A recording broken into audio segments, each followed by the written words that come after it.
Shalom anak-anak, bagaimana kalian semua di rumah dalam keadaan baik? Mr. Timo berharap kalian dalam keadaan sehat, dalam keadaan baik.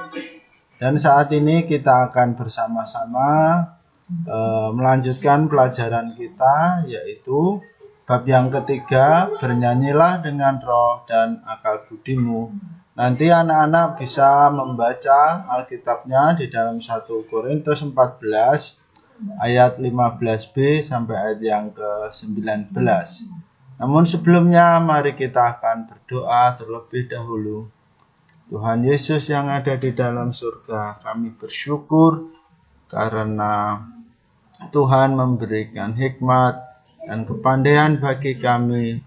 Kami akan belajar, kiranya Tuhan memberkati supaya kami bisa mengerti. Terima kasih Tuhan, haleluya, amin.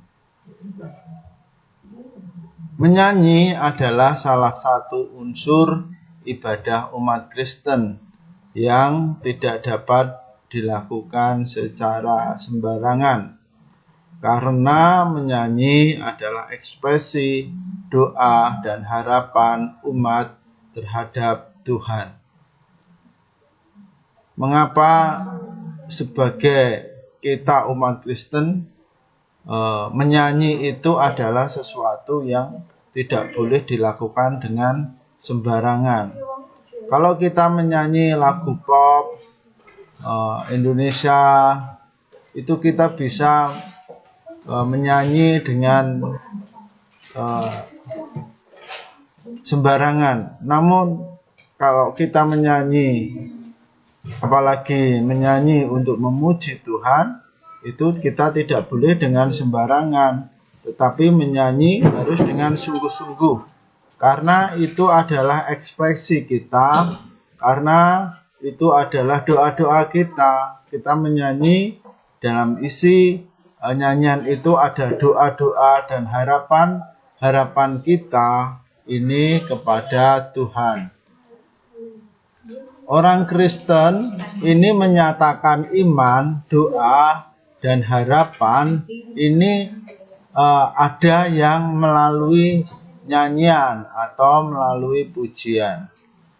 Melalui nyanyian, orang Kristen ini mengekspresikan hatinya dan pikirannya tentang Allah dan karyanya. Jadi kadang kita ini tidak bisa mengekspresikan pikiran kita tentang Allah dan karyanya. Oleh karena itu ada orang lain yang membantu menciptakan lagu, menciptakan nyanyian untuk mengekspresikan hati kita.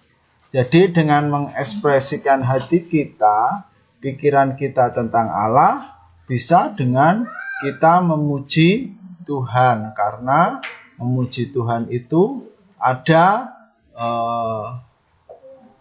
berisi tentang memuji Allah, tentang kita mengetahui karya-karya Allah di dalam kehidupan kita. Kita bernyanyi harus dengan akal budi. Artinya kita harus mengerti syairnya, nyanyian yang kita ucapkan.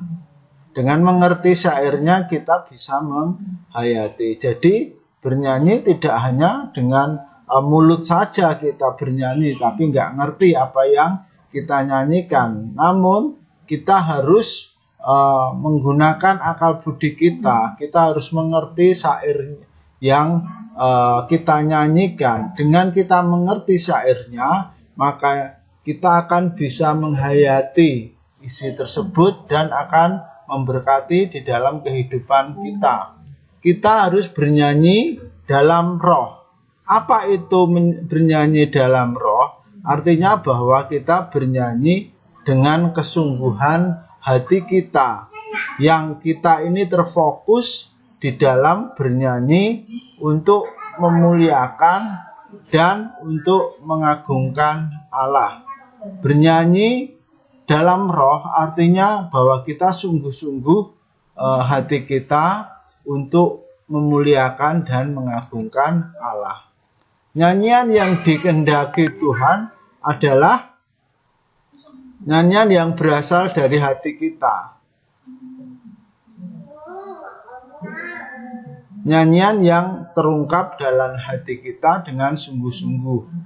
Dan kita memuji Tuhan untuk kemuliaan nama Tuhan. Dalam nyanyian harus ada perasaan, harus ada keyakinan kita, dan doa kita yang menandakan bahwa kita ini dekat dengan Tuhan. Dalam perjanjian lama, suku Lewi ditetapkan sebagai pekerja di rumah Tuhan. Jadi di dalam Israel itu ada 12 suku, dan satu suku, yaitu suku Lewi, ini ditetapkan sebagai suku untuk bekerja di rumah Tuhan. Bekerja untuk apa? Untuk mengatur ibadah agar bisa berjalan dengan lancar dan bisa berjalan dengan khusyuk. Salah satu tugas suku Lewi adalah memberikan persembahan pujian kepada Allah. Nanti kalian bisa membaca di dalam 1 Tawarikh 6 ayat yang ke-13. Dalam perjanjian baru dalam 1 Korintus 14 ayat 15 sampai 19, Rasul Paulus memberikan nasihat kepada jemaat yang ada di Korintus, kota Korintus, agar melakukan kebaikan sebagai suatu ibadah. Rasul Paulus menasihati dalam ibadah supaya janganlah sombong, namun hendaklah dalam ibadah itu merendahkan diri di hadapan Allah, termasuk memuji Tuhan. Kita tidak boleh dengan sombong, namun hendaklah kita juga merendahkan diri dengan sikap-sikap yang baik. Menurut Paulus, bernyanyi yang baik dalam ibadah adalah menggunakan akal budi, artinya tidak asal bunyi dan tidak jelas berkata-kata, namun bernyanyi dengan pengucapan yang jelas. Kata-katanya dapat dimengerti, isi dan tujuan nyanyian dapat dihayati. Nyanyian dalam ibadah Kristen berawal dari kebiasaan orang Yahudi yang melantunkan mazmur dalam ibadah-ibadah mereka. Kemudian berkembang seturut perkembangan kekristenan di Eropa. Nyanyian Kristen berisi pujian kepada Allah, doa, pertobatan, dan harapan pertolongan Tuhan.